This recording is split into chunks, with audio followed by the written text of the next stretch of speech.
Hello mga kajoya! For today's vlog, tara, samahan niyo ulit akong manood ng basketball. At talaga namang nakakaaliw din namang manood ng basketball. Oo nga pala, gusto kong ipakilala sa inyo ang import cheerer namin from Manila. Kauuwi lang yan. Ito nga pala gusto niyang sabihin sa inyo mga kajoya. Kajoya! Super galing niyang mag-cheer. Talaga namang kahit mag-isa siya, rinig na rinig ang kanyang boses. At syempre, kasama niya ang aking pinsan. Ito siya wearing jersey number 26. Ekwarang, ang lakas niyan. Tinan nyo.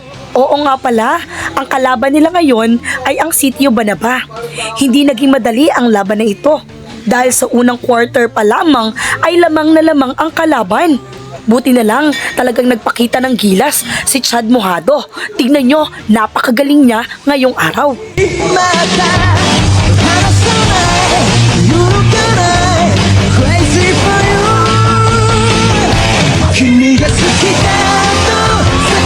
At syempre, sa tulong ng pinsan kong ito, humabol at humabol kami 10 puntos.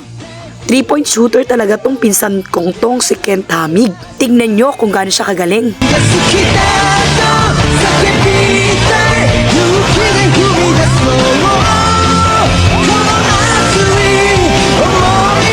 At dahil sa bangis at depensa ng tito kong ito, Tito Edie, nadagdagan ang aming puntos. Tingnan nyo kung gaano din siya kagaling.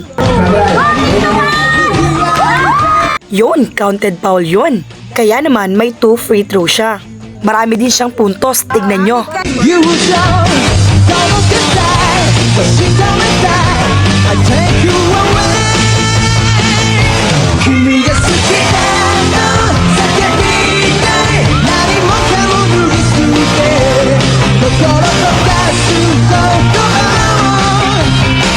Hindi naging madali ang laban dahil sa third quarter lamang ng siyam, kaya namang kabadong-kabado ang grupo na yan.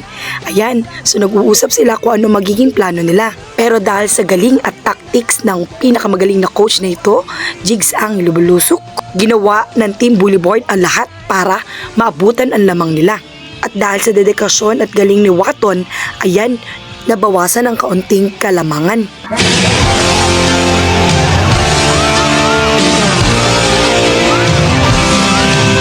At syempre, higit sa lahat, ang aking kapatid na si Jason Hamig. Talagang walang kupas ang kanyang galing. Sa pagkakataong ito ay meron nga palang 30 points ang kanyang naiambag sa kanyang team. Tignan nyo kung gaano siya kagaling.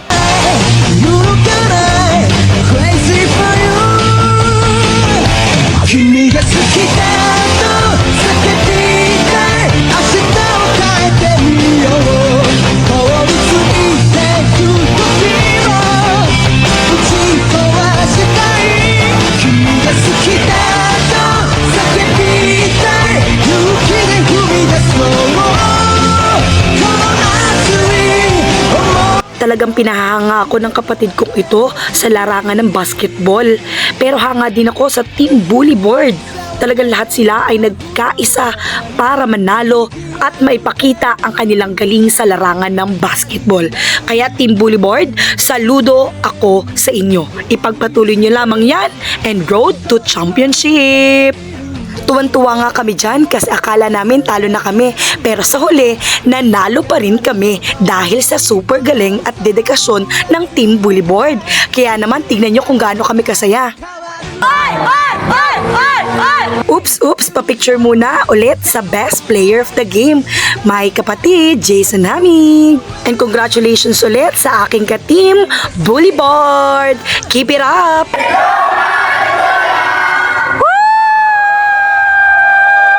So paano ba yan mga kajoya? Hanggang dito na lang. Hanggang sa muli. Paalam!